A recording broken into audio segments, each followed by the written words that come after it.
আমি থাকতে মেসিকে হারতে দেব না। মেসির জন্য জীবন দিতে প্রস্তুত আমি।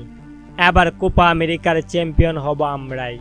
টাইব্রেকারে আর্জেন্টিনাকে জিতিয়ে সংবাদ সম্মেলনে এসে একই বললেন এমিলিয়ানো মার্টিনেজ।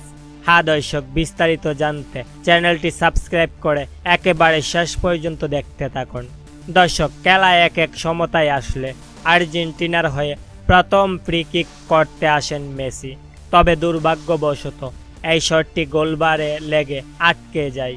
আর তখনই দেখা গিয়েছিল মেসিকে হতাশ হতে।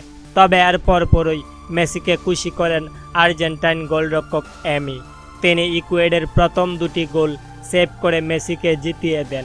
এদিকে ম্যাচ শেষে এমি বলেন, আমি সব কিছু সইতে পারি, তবে মেসির চোখের পানি সইতে পারি না। মেসির ফ্রি কিক যখন মিস হয় তখন আমি মেসির দিকে এক পলক তাকিয়েছিলাম। তারপর আমি আমার জাদু দেখাতে গোলবারে গিয়েছিলাম। দলকে জিতানোর প্রতিজ্ঞা করে নিয়েছিলাম তখনই।